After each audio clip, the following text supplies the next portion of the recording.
Welcome to Truth Meets Fiction, your home for timeless stories, unforgettable characters, and the kind of content that stays with you long after the credits roll. Whether it's fact, fiction, or somewhere in between, you'll find it here. Let's begin.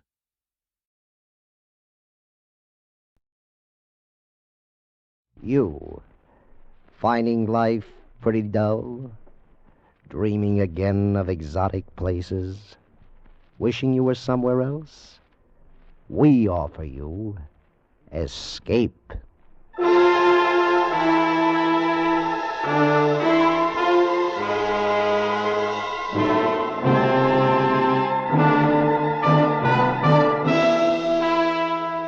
Escape, designed to free you from the four walls of today for a half hour of high adventure.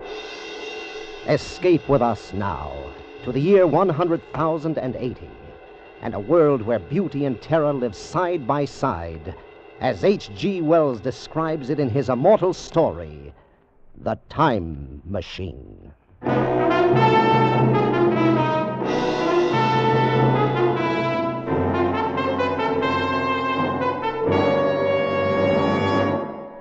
Dudley, you must be mad.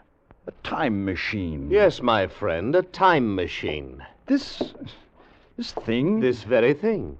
This contraption? This framework made of quartz and bronze and ivory, with its levers and its dials and its seat in the middle. This is the result of 3 years' hard work. I promise you, Fowler, that on this machine a man can go wherever he likes in time. By working these levers, a man can choose his century, his year, his very day. Oh, really, old man? Time is only a kind of space.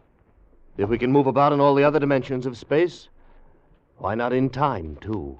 It's impossible. Out of the question. Then what of the journeys I've already taken on this little contraption? I'm afraid you've been having a bad dream. You mean I've developed into a liar? Very well.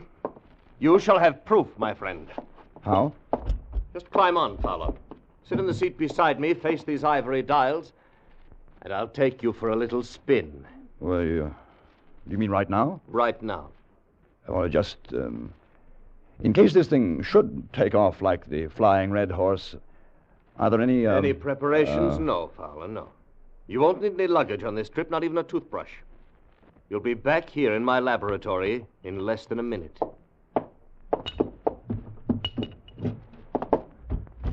All right. I'm on. Now what? Hold tight. It sways a good deal. I'd hate to lose you. I can't be frightened, Dudley. Then you're braver than I am. Tell me, what time is it? It's just 12 noon. Before we start, I want to adjust this control a bit. Is everything shipshape? Tell me, did you notice anything just then? Only a noise, a humming noise, nothing else. And what time is it? You just asked me, old man. It's Well, that's odd. What? My watch says 11 o'clock. I could have sworn it was noon a moment ago. There must be something wrong with it. It's only that I touched the lever to test it, and we've gone forward a full day. 23 hours, at any rate. Yes, but Dudley... Finished scoffing, Fowler? Yes. Yes, I believe I have. Then hold tight. This'll be the real article. I'm ready, Dudley. Good man. Well, say goodbye, Fowler. Say goodbye to 1950. He went off with a shattering jar, with the machine swaying under us. The walls of Dr. Dudley's laboratory suddenly fell away, and night was speeding after day like the flapping of a black wing. I saw the sun hopping across the sky, leaping swiftly across it every second, and every second marking a day. I saw the moon spinning through her quarters like a ball, from new to full, all in the twinkling of an eye. Trees grew and blossomed like puffs of smoke, and then passed away. And all the while we were going faster. Now our pace was a year a second, so that second by second the white snow flashed across the world, and was followed by the bright, brief spring. And still we went on, into the future. How do you feel, Fowler? Very weak. Very dizzy. Don't let go. Don't fall off. Where are we? How far have we come? We're in 100,050 and 60 and 70. That's enough! Stop it, Dudley! I can't stand anymore! Stop it!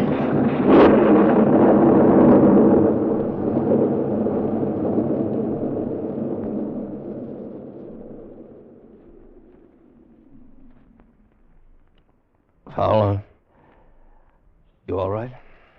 Yes, I believe so. No broken bones. What happened? Not sure. Must have stopped too suddenly. Where are we, Dudley? Look around for yourself. A wide lawn and a beautiful, vast garden. No, I meant geographically. Just where we were when we started, where my laboratory stood 100,000 years ago. And the year, Dudley? What is the year now? 100,080. It seemed absolutely incredible.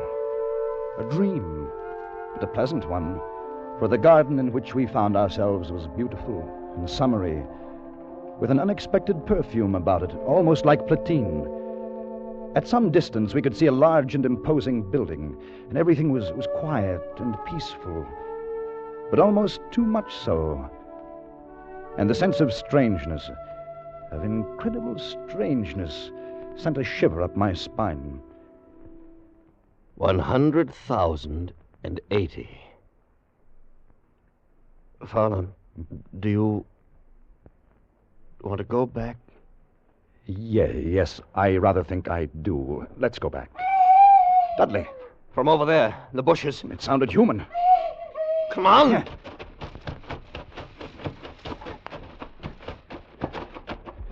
Why, it's a child. Seems to be a very small girl. There's been a beast here of some kind struggled with. Look at the marks in her arms. Now, my dear, you'll be all right now. You won't be harmed. Of course, you won't understand English. Motioning us to go with her. Yeah. What about the animal? Did you see it? No, not a glimpse. Too fast for us. Perhaps we'd better go back, Dudley. The girl seems to be all right now. Leave her like this? Yes, I've had enough. Well, they haven't, old man. Because they're here. All around us.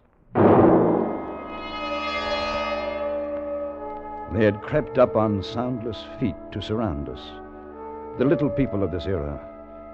And the girl we had saved was not a child, but a full-grown woman. For they all stood 4 feet high, dressed in simple tunics. Beautiful creatures, but terribly frail, with a plump, soft kind of frailty. They were like eerie figures in a dream, and all we could hear was the rustling of their clothes as they surged happily around us, their faces wreathed in smiles. Why, they're not savage at all. They're very loving and gentle little people. Yes. There's something terribly wrong with them. How do you mean? Seem to have the minds of 5-year-olds. Well, how do you expect them to be? Far ahead of us, of course, incredibly ahead of us in knowledge and in science. Look at them. Children. Yeah, but they seem happy in this huge garden of theirs. Dudley, I've changed my mind. Let's stay. Maybe we shall enjoy spending a few days with our little friends. The little people led us home into their valley. They lived in colossal buildings, sleeping all together in one huge hall, eating in another, playing and frolicking together in the sunshine. And we lived with them for days in utter contentment. One afternoon, Dudley and I walked along the banks of the great river. Little people all wear the same clothes, the same soft, hairless skin, same feminine roundness of limbs. Yes.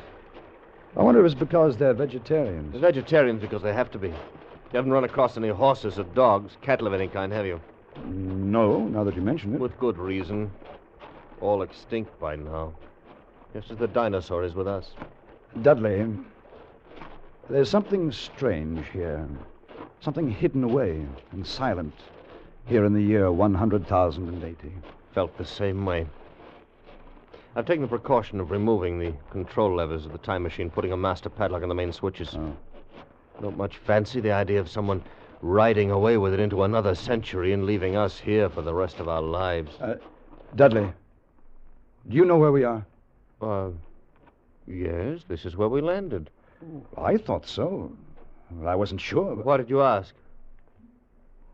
What's happened to the machine? What? But they've taken it away.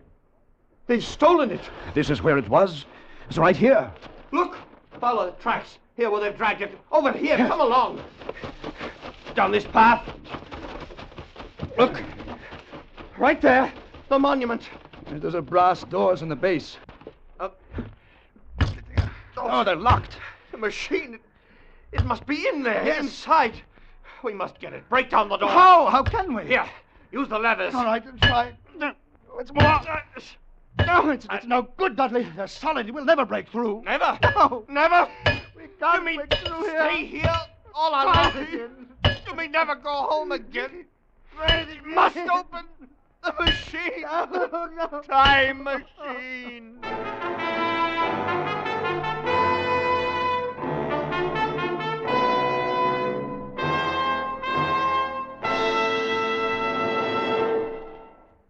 The laughs that Red Skelton and Amos and Andy bring to CBS on Sunday nights are doubled, tripled, and quadrupled because of the friends, relatives, and strange acquaintances they bring with them. Hardly a Sunday night goes by but you meet Shorty, the Kingfish, Sapphire, and a whole host of Amos and Andy funny friends. Red Skelton generously gives time to Willie, Clem, and the rest of his laugh-provoking pals. You're invited to meet them all again tonight on most of these same stations when Red Skelton and his gang and Amos and Andy and their friends pack the house with mirth at CBS, the Star's address. And now we return you to Escape.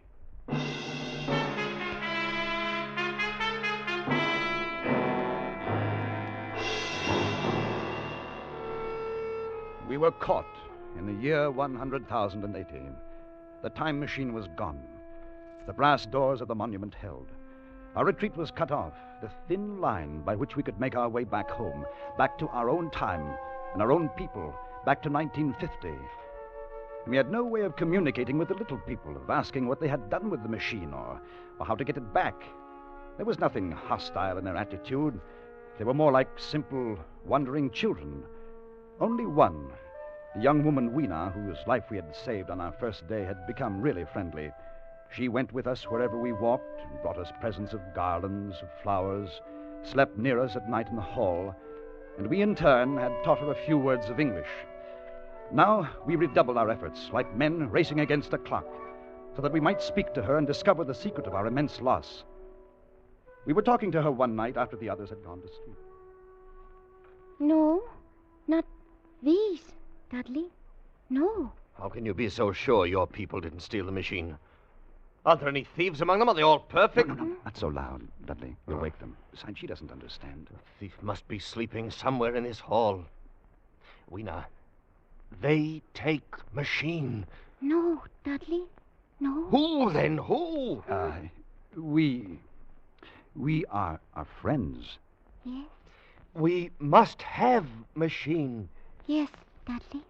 Yes. Who took machine? Other people, not yours? Other? What about those doors, Weena? Doors open. No.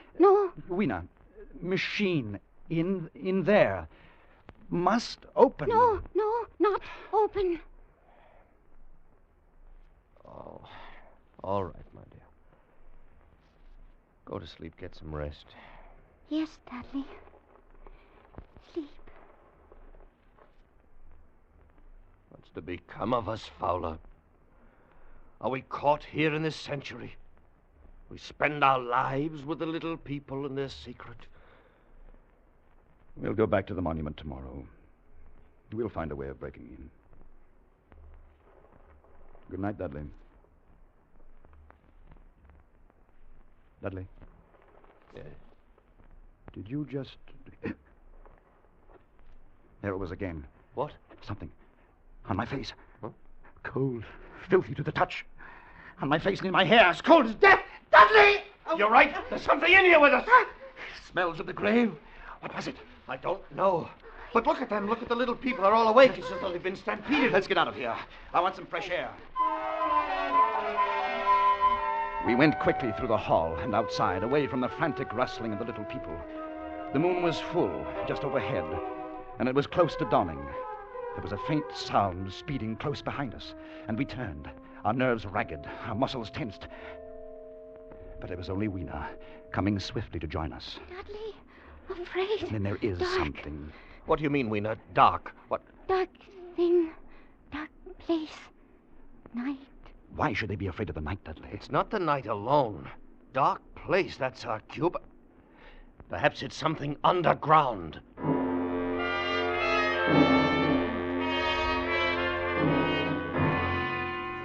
It was another day. We had wandered into a lovely wooded place about a mile from the community.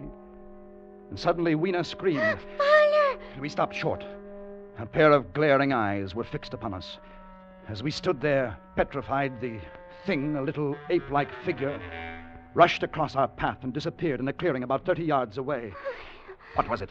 I couldn't see it too well. It seemed to be a dull white with white hair on its head and down its back. It looked like a small It ape. was running on all fours, with its arms held very low. Weena, what was it? Morlocks. Morlocks. Who are the Morlocks? What are they? Weena, tell me. No. Let's go over there and see where it disappeared. Come along, fella. In the clearing, we found a round, well-like opening. Dudley and I leaned over and looked down a deep shaft. A small white creature was retreating down a ladder in the well, like a human spider, its large, bright eyes watching me as it went swiftly down. Then it disappeared in the shaft. Fowler, did you see it? Like an ape. Yes, but also like a man. So there are two species of men in this world. Yes. The little people above the ground and this obscene thing, this bleached monster below. That white look, common to animals that live in the dark. Like huge rats, like worms that are cold to the touch. I know because they've touched Fowler, me. you can feel the air being sucked down into this shaft. Yes. The earth must be tunneled enormously here under our feet. These monsters must live in the tunnels. I think we know now who stole our time machine. Yes. Then we'll go down and have a look. No, not go. Why not, go. Weena? Morlocks. You never come back. We must have our machine, my dear. You wait for us here. No. And so we went down, our heels ringing on the small metallic bars that were meant for creatures so much smaller than us. Down we climbed. Down. Ever in darkness. Down, it seemed, into the center of the earth, into the core of the world. How much longer? Won't know until we reach bottom. Can't be much further. Do you hear that? Like machinery. We're almost there. Well, thank heaven for that. All right, fella, I'm on the bottom. Come along, just a few more steps. Now, give me your hand, fella. Good. Yeah. Good. We're here. He's in the land of the Morlocks. Do you have a match? Yes, here. Seems to be a large vaulted cavern at the end of this passage. What do you suppose they'll do if they catch us? I've no idea. Better take care not to be caught. Another match. That throbbing noise. Probably their ventilating system pumping the air down. There must be thousands upon thousands of these Morlocks living under the earth. We haven't seen any yet, except for our friend who came down ahead of us. Why do you suppose they wanted our time machine? I think they wanted us, not the machine. And we've come to them. We must. It's our only chance. Fowler, if that noise does come from air pumps... Yeah? Why is it so stuffy here, so oppressive? Dudley. That smell. Blood. Light another match. Dudley. Look. Straight ahead. On the white metal table. Set for a meal. Yes. With a small haunch. Meat. We know that the cattle are extinct. Then, what do they feed on, these Morlocks? Don't you know? Yes, I know. Oh. Another match? Yes, here. Oh, Dudley, I have no more. I've used our last match. Oh. All right, we'll have to go back then. We know the secret now, anyway. These Morlocks living here, underground, are the masters of this age. And our friends up above, fatted cattle, fed by the Morlocks, clothed, supplied, and housed until the day when they're cut out of the herd and brought underground as food. This is the future you're looking at. This is what we men of the 20th century shall come to. Dudley! What is it? I felt hands. Cold hands. Take one of these levers. Yes, give it. Use it as a weapon. Lash out. Against this wall, Fowler, here beside me. They're moving in. Fight them! Use the lever, man! Use the lever! Dudley, they're all around us. This way! Fowler, this way! Back this way! We went back in that evil darkness, fighting every step as we went. By my side. Back to those projecting bars, kicking and clawing ourselves loose from their pallid, grasping hands. And climbing up again, up toward daylight and freedom, away from their stench and the eagerness of their icy hands. And they did not follow, for daylight was their enemy and their great fear.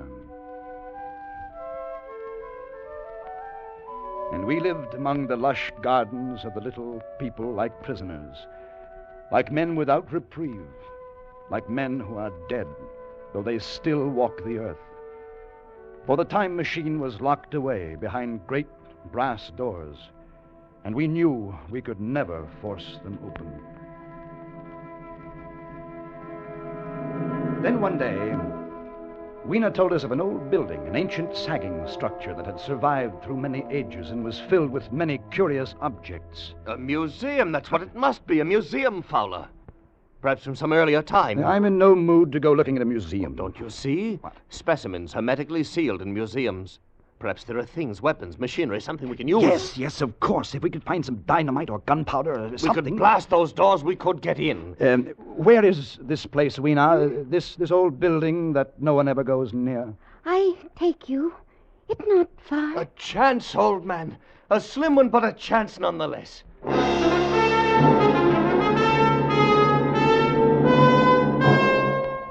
All day we wandered through the great ruined halls. The building had been deserted, unused for perhaps a century. The childlike men of that time had long since ceased to care about anything but their own personal comforts.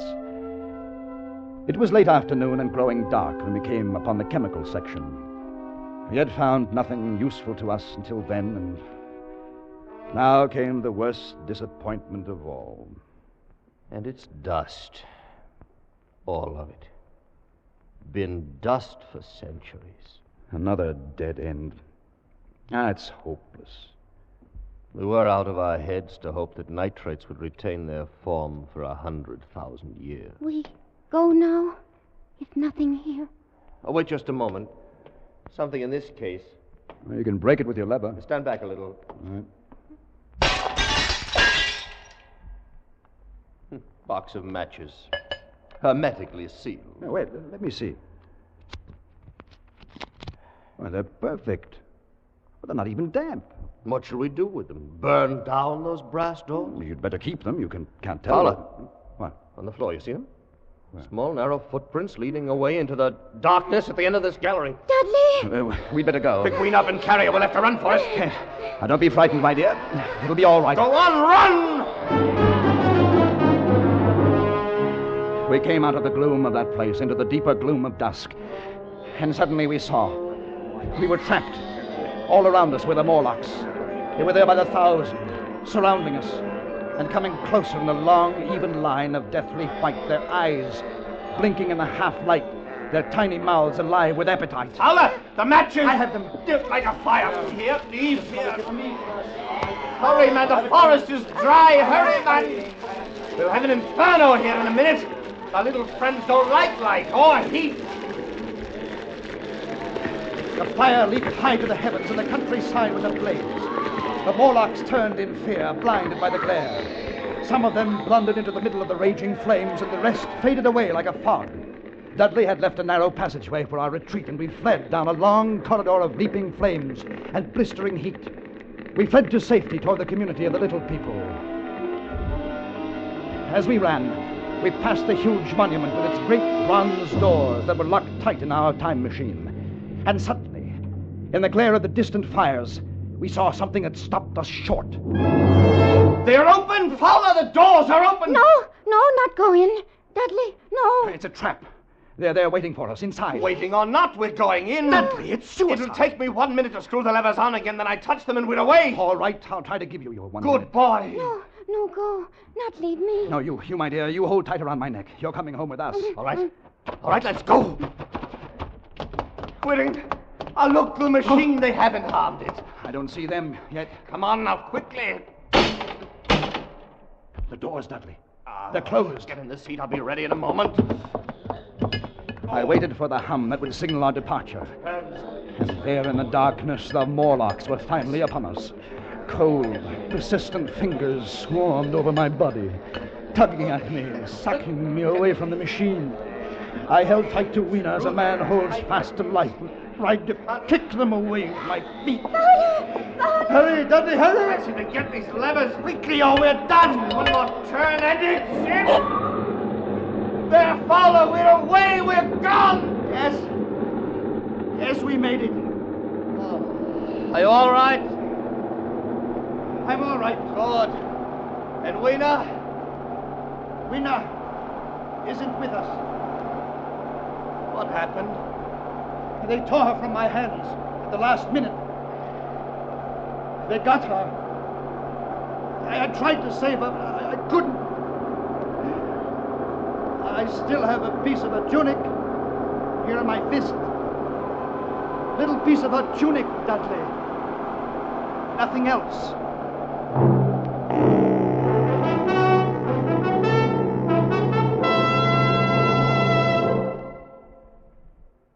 And so we came home again. Back into the very minute from which we had left.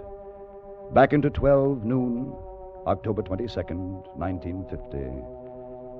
We were in Dudley's laboratory again, motionless, sitting on the ridiculous contraption which he has called a time machine. Was it all a dream? Did any of it happen? Could any of it happen? Oh, of course not. How stupid. Then what of this? What of this little piece of thin green silk I hold in my hand?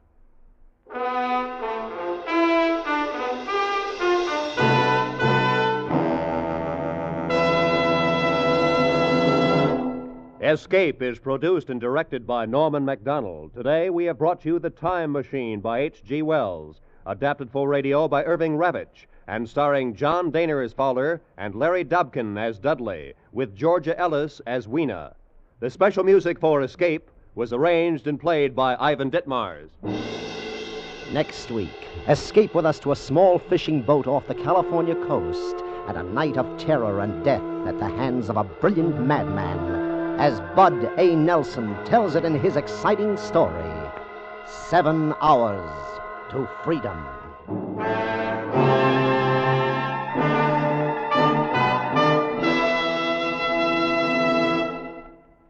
Hollywood star Dick Powell plays Paul Revere and takes Charlie McCarthy with him on his historic ride tonight on CBS. Charlie's flunked his history course, so Bergen has asked Dick Powell to help him out. The historic ride becomes hysteric as Charlie, Bergen, and Dick try to reenact the famous ride. Listen tonight on most of these same CBS stations. Stay tuned now for Make-Believe Town. This is Roy Rowan speaking. This is CBS, the Columbia Broadcasting System.